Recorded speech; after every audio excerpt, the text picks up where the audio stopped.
विद्या news line में आपका स्वागत है। नई दिल्ली के विज्ञान भवन में राष्ट्रीय स्वयंसेवक संघ के शताब्दी वर्ष का कार्यक्रम चल रहा है। इस बीच कार्यक्रम को संबोधित करते हुए संघ प्रमुख मोहन भागवत ने कई बड़ी बातें कही हैं। उन्होंने भाजपा और संघ के संबंध, इसके साथ ही 75 वर्ष की रिटायर वाली आयु सीमा को लेकर भी बड़ा बयान दिया है।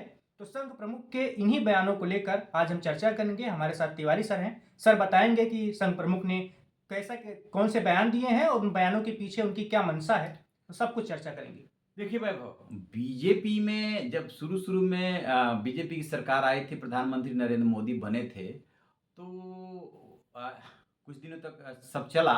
लेकिन लाल कृष्ण आडवाणी, मुरली मनोहर जोशी सरीखे नेताओं को अघोषित रूप से चुनावी राजनीति से, सक्रिय राजनीति से ये कह के अलग किया गया था। मतलब कहा नहीं गया अघोषित तौर पे कि 75 के बाद आराम कीजिए टाइप का। अब तब से अघोषित तौर पे ये बात चली आ रही है कि आपने ही ये सिद्धांत लागू किया है, तो लिहाजा 75 तो आपका भी पूरा हो रहा है। एक बार राजनाथ सिंह, जो कि मोदी के समकालीन है, एक ही आसी-पास इनकी एज है, से एक इंटरव्यू में पूछा गया था कि 75 साल आप लोग के भी तो पूरे होंगे, तब कि आप लोग क्या करोगे? तो इसका उन्होंने हँसते हुए जवाब दिया था कि हम इसका कोई ना कोई रास्ता निकाल लेंगे। कहने का मतलब ये है कि मोहन भागवत जो बोल रहे हैं कि 75 वाला ऐसा कोई नियम नहीं है।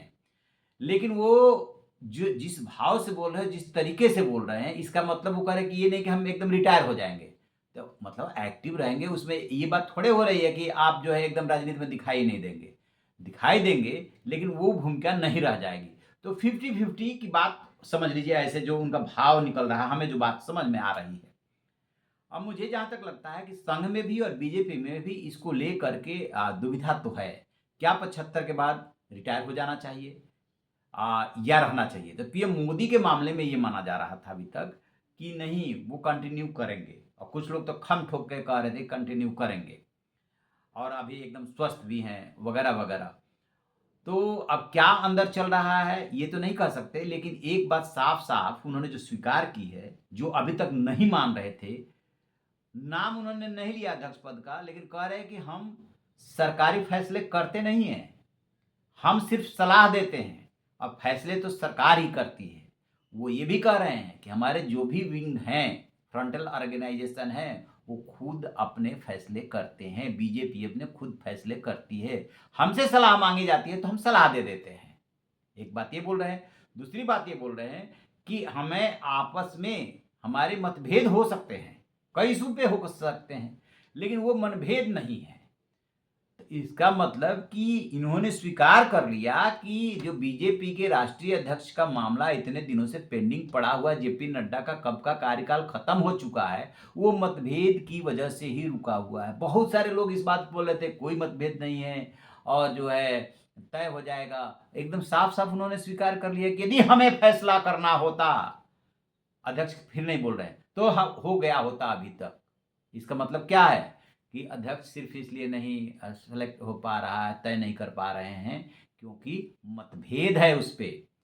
माना जा रहा है कि पीएम मोदी और अमित शाह की जोड़ी जो है वो अपने हिसाब से चाह रही है, और आरएसएस का मानना है कि अध्यक्ष ऐसा होना चाहिए जो संगठन को और पब्लिक के मूड को भांप करके चले कि उसे क्या चाहिए, न कि सरकार के हाँ में हाँ मिलाए। और जेपी नड्डा उसी तरह के अध्यक्ष साबित हुए हैं। तो जेपी नड्डा से आरएसएस खुश नहीं है। वो ठीक है कि पीएम मोदी और शाह की पसंद है, इसलिए इतने दिनों तक इतना लंबा खींच गए।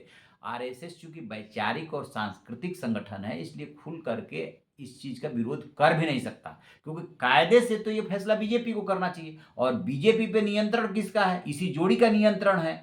अब वहीं पे आकर के वो अपनी भूमिका बता देते हैं कि हमारी भूमिका सलाह की है, लेकिन वो सलाह जो होती है ना बड़े बुजुर्गों की, वो सिर्फ ये नहीं है कि आप उसको टाल देंगे। ये जो संस्था है यही आपको चुनाव लड़ाती है। 2024 के लोकसभा चुनाव में माना गया कि दो फेज के चुनाव के बाद आरएसएस के कार्यकर्ता जो है घर से निकले हैं और लोगों को घरों से निकाल करके वोट दिलवाए हैं। वो दो फेज जो है ना, पूरा जो है परिणाम बदल दिया था।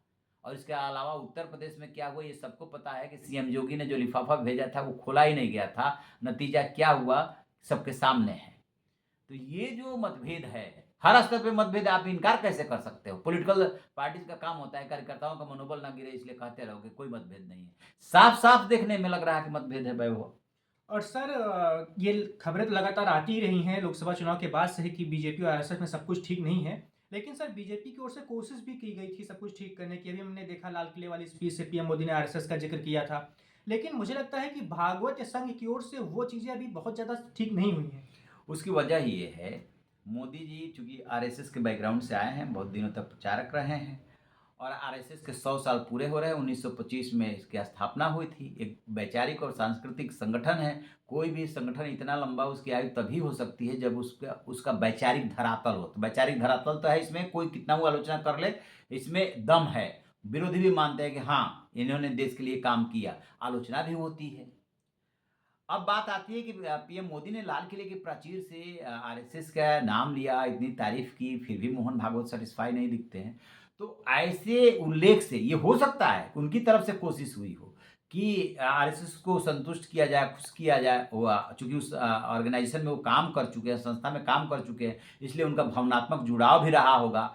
तो उस चाहे जो सोच करके उसका उल्लेख किए हों, लेकिन जो सामने चीज़ें दिख रही हैं उससे कैसे जो है वो एकदम से कोई राजी हो जाएगा? यानी कि अध्यक्ष पद पे मतभेद है, तो उस नाम लेने से वो खत्म नहीं होगा। जो मतभेद है मोहन भागवत और पीएम मोदी के बीच में, वो ऐसे खत्म थोड़े ही हो जाएगा। लेकिन उसी बात पे वो जोर दे रहे हैं कि मतभेद है, मन का भेद नहीं है और वो होना भी नहीं चाहिए।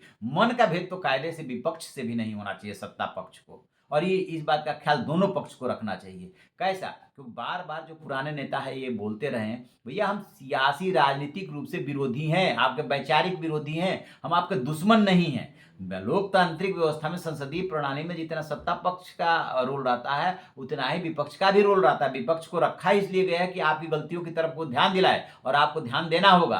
तो ये एक तरह से प्रेशर ग्रुप के रूप में रखा गया है कि ताकि आपके ऊपर कंट्रोल रहे, कि आप एकदम मनमानी ना करने पाएँ। तो ये बात तो बिल्कुल सही है कि वो उससे खत्म नहीं हुआ है। वो मोहन भागवत जब संबोधन कर रहे हैं, जो बोल रहे हैं, उससे एकदम साफ-साफ इंगित हो रहा है। और सर क्या ये भी हो सकता है कि जैसे उन्होंने कहा तो एक कार्यक्रम में है, लेकिन क्या ये एक इशारों-इशारों में संकेत दिया गया है बीजेपी को या मोदी या शाह को भी कि अगर अध्यक्ष पद पर कुछ चुनना है तो हमारी बात या सुनी नहीं जा रही ज़्यादा, ऐसा करके कुछ? देखिए, इशारों-इशारों में ये एक बार नहीं, वो कई बार बोल चुके हैं मोहन भागवत। और इतने दिनों तक अध्यक्ष न बनने का कारण ही यही है कि आरएसएस और बीजेपी में मतभेद है। मोदी और शाह इस बात को बहुत अच्छी तरह से जान रहे हैं कि यदि अध्यक्ष हमारा नहीं होगा तो फिर संगठन पे अध्यक्ष का नियंत्रण होगा, तो फिर सरकार चलाना मुश्किल होगा और उसमें हस्तक्षेप भी होगा। तो वो ये चाहते हैं कि जैसे ये अध्यक्ष रहे, हम जो कहते हैं वो करते रहें, वैसे ही जो है अगला अध्यक्ष भी हो। जबकि अब संघ ये चाह रहा है कि अध्यक्ष ऐसा हो जिसकी अपनी अथॉरिटी हो। वो देखे कि कार्यकर्ताओं के क्या मूड है, कार्यकर्ता नीचे से क्या बातें लेकर के आ रहे हैं, ग्राउंड रिपोर्ट क्या है और फिर उसके हिसाब से वो फैसले करें। न कि वो सरकार की तरफ हर चीज़ के लिए देखे, पीएम की चीज़ की तरफ देखे कि वो इशारा करे तो मैं ये फैसला करूँ। यहीं पे बात आकर के अटकी हुई है। जैसे एक बात बताऊँ, मान लीजिए कि नितिन गडकरी वो अस्वस्थ रहते हैं, राजनाथ सिंह, संजय भाई जोशी, इन लोग का नाम आता है, लेकिन कहा तो ये जाता है कि राजनाथ सिंह ने मना कर दिया। फिर उसके बाद में संघ की पसंद बने शिवराज सिंह चौहान। शिवराज सिंह चौहान इतने लंबे समय तक मध्य प्रदेश के मुख्यमंत्री रहे, क्यों उनको भाई वहाँ से यहाँ लाया गया? उस आदमी का तो जनाधार है, ये तो कोई नहीं नकार सकता, सिर्फ इसलिए कि बहुत ज़्यादा मजबूत न होने पाए। और शिवराज सिंह चौहान को ये जोड़ी नहीं चाहती है, संघ चाह रहा है, शिवराज सिंह चौहान को ये जोड़ी नहीं चाह रही कि हमारे हिसाब से नहीं चलेंगे।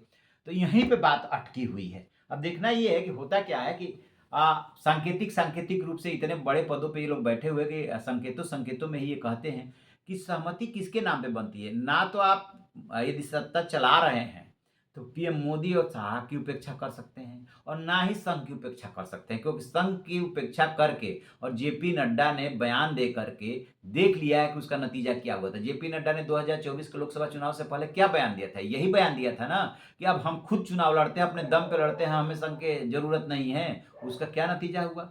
देश ने देख लिया और बीजेपी ने भी देख लिया। बीजेपी को ये बात समझ में आ गई।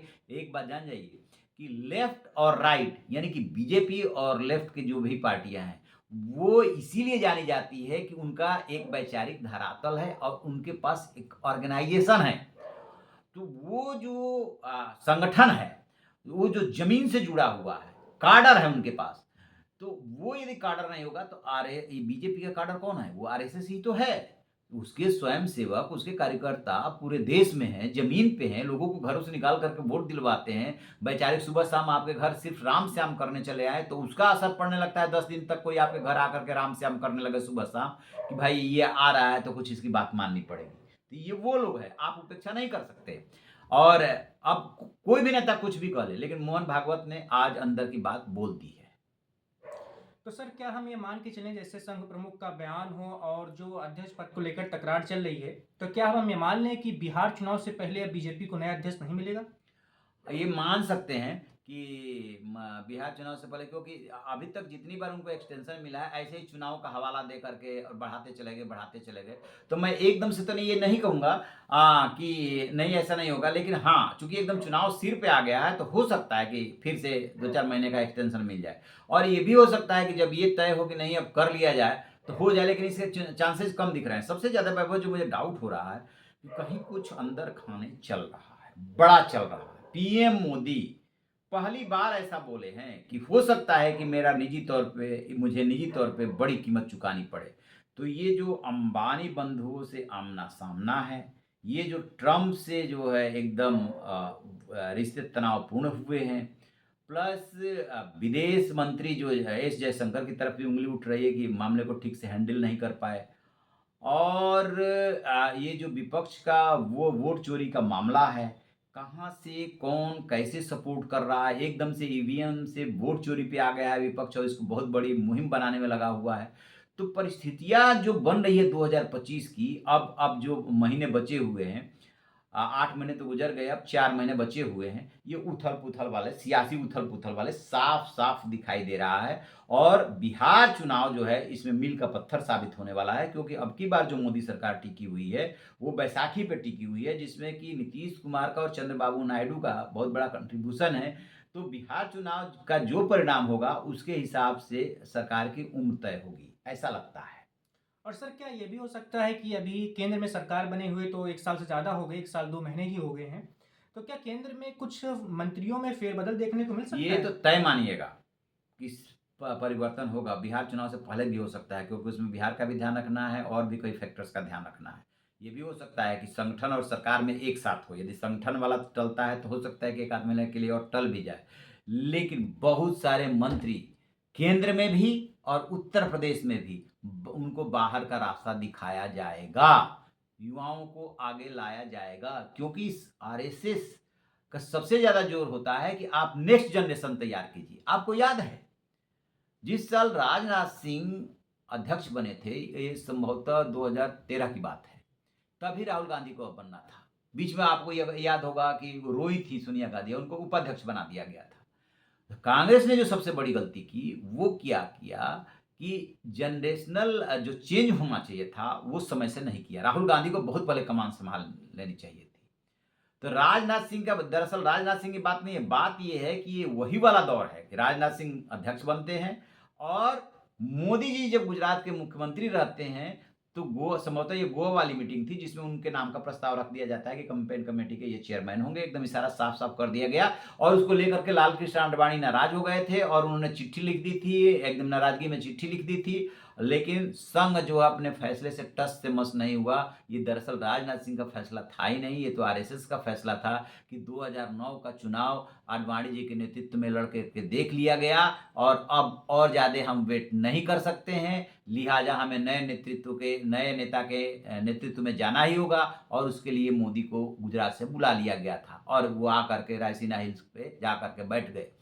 तो संघ जो है कई मामलों में बहुत सख्ती से फैसला करता है और कांग्रेस इसलिए पिछड़ गई कि उसे टाइम से उसने फैसला नहीं लिया। राहुल गांधी को मनमोहन सिंह के ज़माने में केंद्रीय कैबिनेट मंत्री बन जाना चाहिए था, सरकार के गुर सीखने चाहिए थे, नहीं बने तो फिर आपने पार्टी अध्यक्ष बनने में टाइम लगा दिया। अब आप ही तो फ्रंट पे कौन लड़ रहा है? कहने को मल्लिकार्जुन खड़गे कांग्रेस में है अध्यक्ष, लेकिन लड़ कौन रहा है? राहुल गांधी। जितना जोश से वो मुद्दा उठाते हैं मल्लिकार्जुन खड़गे कभी नहीं उठा सकते और जितनी एक्सेप्टेंस राहुल गांधी की होगी कांग्रेस में, मल्लिकार्जुन खड़गे की हो ही नहीं सकती। लेकिन ये और पहले हो गया होता तो शायद कांग्रेस की ये नौबत नहीं आती। अब तो कांग्रेस खुश हो सकती है, उसकी 99 लोकसभा सदस्य है, अदरवाइज पिछले 2 लोकसभा में उसकी क्या स्थिति रह गई थी। तो संघ जो है समय से फैसला करना जानता है। बिल्कुल सर, संघ समय से फैसला लेता है और ये फैसला कब होगा, बीजेपी को नया अध्यक्ष कब मिलेगा, ये सब कुछ भविष्य में पता चल जाएगा। फिलहाल देश की सियासत से जुड़ी ऐसे ही तमाम खबरें जानने के लिए आप बने रहिए विद्या न्यूज़ लाइव पर। Thank you.